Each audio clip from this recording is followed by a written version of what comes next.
नमस्कार मित्रों। आज हम भारतीय संविदा अधिनियम के अंतर्गत संविदा का महत्वपूर्ण और आवश्यक तत्व स्वतंत्र सहमति, जिसके संबंध में हम चर्चा करेंगे, क्योंकि विधिपूर्ण संविदा के निर्माण हेतु स्वतंत्र सहमति सबसे आवश्यक होती है। सेक्शन 13 सहमति के संबंध में बताती है, 14 स्वतंत्र सहमति के संबंध में बताती है। पर जब सेक्शन 13 के संबंध में हम चर्चा करें, इससे पहले हम देखें जहां संविदा में सहमति का अभाव होता है, संविदा शून्य होती है, और अगर सहमति दूषित तरीके से, जैसा कि 14 के अंतर्गत परिस्थितियां बताई गई हैं, उस प्रकार से अगर प्राप्त की जाती है तो संविदा शून्यकरणीय होती है। अब शून्य संविदा के बारे में थोड़ी सी बात करें तो शून्य संविदा एक ऐसी संविदा होती है जो दोनों में से कोई भी पक्षकार ऐसी संविदा का प्रवर्तन नहीं करा सकता, और शून्यकरणीय संविदा के अंतर्गत एक विकल्प खुला रहता है। उस पक्षकार के पास एक विकल्प खुला रहता है जिस पक्षकार की सहमति इस प्रकार जो मैनर बताए गए हैं 14, 15, 16, 17 और 18 के अंतर्गत, उस प्रकार से अगर उस व्यक्ति की सहमति प्राप्त की जाती है तो उस व्यक्ति के विकल्प पर संविदा शून्यकरणीय होती है, और शून्यकरणीय संविदा में वो व्यक्ति चाहे तो ऐसी संविदा को इन्फोर्स करा सकता है। तो सेक्शन 13 के संबंध में अगर हम देखें तो सहमति के संबंध में बात बताती है कि सहमति कब कही जाएगी, तो जब दो या दो से अधिक व्यक्ति एक ही बात पर, एक ही भाव पर सहमत होते हैं, तब कहे जाते हैं कि वो सहमत हो गए। इसके संबंध में और भी कुछ चर्चाएं हैं जो हम मिस्टेक के संबंध में जब बात करेंगे तो पुनः इस सेक्शन पर दोबारा से कुछ बातें हैं जो भूल के संबंध में जब बात होगी तो की जाएगी। अब स्वतंत्र सहमति के संबंध में देखें तो संविदा अधिनियम के अंतर्गत स्वतंत्र सहमति कैसी होनी चाहिए, एक सकारात्मक परिभाषा नहीं दी गई है। एक नकारात्मक परिभाषा देकर ये बताया गया है कि 14 में कि प्रपीड़न, कपट, असम्यक असर और दुर्व्यपदेशन और भूल जो 20 और 21 के अधीन और 22 के अधीन होगी, उस प्रकार से अगर प्राप्त नहीं की जाती तब वह स्वतंत्र सहमति समझी जाएगी। अब प्रपीड़न होता क्या है, सबसे पहला जो है कि प्रपीड़न से प्राप्त न की गई, तो प्रपीड़न क्या होता है। प्रपीड़न के अंतर्गत सेक्शन 15 में हम देखें तो प्रपीड़न इस आशय से किसी व्यक्ति से कोई करार के संबंध में या कोई कार्य करने के संबंध में एक धमकी दी जाती है, जो धमकी भारतीय दंड संहिता के अनुसार निषिद्ध होती है। और या सेकंड पोर्शन की बात करें 15 के, तो सेकंड पोर्शन कहता है कि किसी व्यक्ति पर, चाहे वह कोई भी हो, ये चाहे वह कोई भी शब्द हमें बताता है कि प्रपीड़न के लिए आवश्यक नहीं कि संविदा का पक्षकार ही प्रपीड़न करे, और यह भी कतई आवश्यक नहीं कि संविदा के पक्षकार पर ही प्रपीड़न का प्रयोग किया जाए। अर्थात जो संविदा का पक्षकार नहीं है वह भी प्रपीड़न कर सकता है, और जो संविदा का पक्षकार नहीं है उस पर भी प्रपीड़न का प्रयोग किया जा सकता है। तो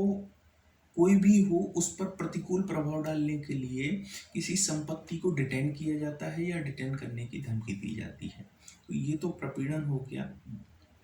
अब इसके बाद एक स्पष्टीकरण मिलता है कि यह आवश्यक नहीं होता कि जहाँ भी प्रपीड़न किया जा रहा है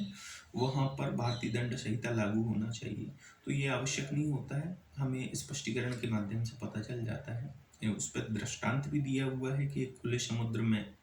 के संबंध में एक दृष्टांत भी दिया है। अब इस पर और भी 2-3 महत्वपूर्ण बातें हैं कि सबसे पहले अगर हम बात करें कि एक प्रश्न आता है कि क्या आत्महत्या की धमकी देना प्रपीड़न माना जाता है। तो अगर भारतीय दंड संहिता के परिप्रेक्ष्य में अगर हम बात करें तो आत्महत्या की धमकी देना भारतीय दंड संहिता में कहीं भी दंडनीय नहीं बनाया गया है, परंतु चिक्कम अम्मी राजू वर्सेस चिक्कम सेसम्मा का एक मामला है जिसमें बताया गया था कि आत्महत्या की धमकी देकर अगर कोई कार्य कराया जाता है तो वो प्रपीड़न की श्रेणी में आएगा। अब इसके बाद एक और प्रश्न है कि क्या हड़ताल की धमकी देना प्रपीड़न माना जाता है, तो न्यायालय ने कहा था कि हड़ताल की धमकी देना प्रपीड़न नहीं माना जाता। अब इसके बाद हम बात करें 16 पर असम्यक असर के संबंध में, तो असम्यक असर के संबंध में एक जनरल सी बात है कि पक्षकारों के बीच कुछ ऐसे संबंध होते हैं जो संबंध होते हैं कि एक पक्षकार दूसरे पक्षकार की इच्छा को अधिशासित करने की स्थिति में होता है, और साथ ही साथ यह भी होना आवश्यक है कि उस स्थिति का उपयोग दूसरे पक्षकार से अनफेयर एडवांटेज, अरुचिपूर्ण फायदा अभिप्राप्त करने के लिए करता है। तो संबंध होना आवश्यक है, और संबंध के साथ साथ उस स्थिति का उपयोग दूसरे पक्षकार पर करना भी आवश्यक है, और करके क्या किया जाता है, अनफेयर एडवांटेज प्राप्त किया जाता है। अब इसके बाद 16(2) के संबंध में देखें तो कुछ बताया गया है कि निम्नलिखित कार्य ऐसे हैं जो जिनमें समझा जाता है कि एक पक्षकार दूसरे पक्षकार की इच्छा को अधिसाधित करने की स्थिति में है। तो सबसे पहले बताता है कि किसी ऐसे व्यक्ति के साथ सबसे पहला बताता है कि उस अन्य व्यक्ति पर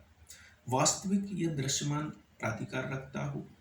या किसी ऐसे व्यक्ति के साथ संविदा की जाती है जिसके साथ वैश्वासिक संबंध की स्थिति में है, अर्थात फिड्यूशियरी रिलेशन की परिस्थिति में है,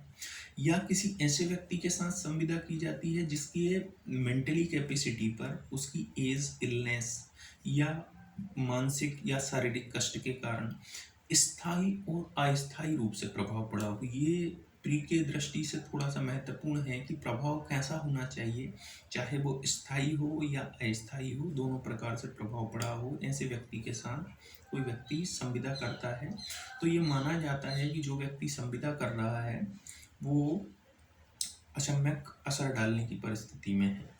अब इसके बाद 16(3) बताती है बर्डन ऑफ प्रूफ, कि किस व्यक्ति पर होगा बर्डन ऑफ प्रूफ, कि साबित कौन करेगा। तो जब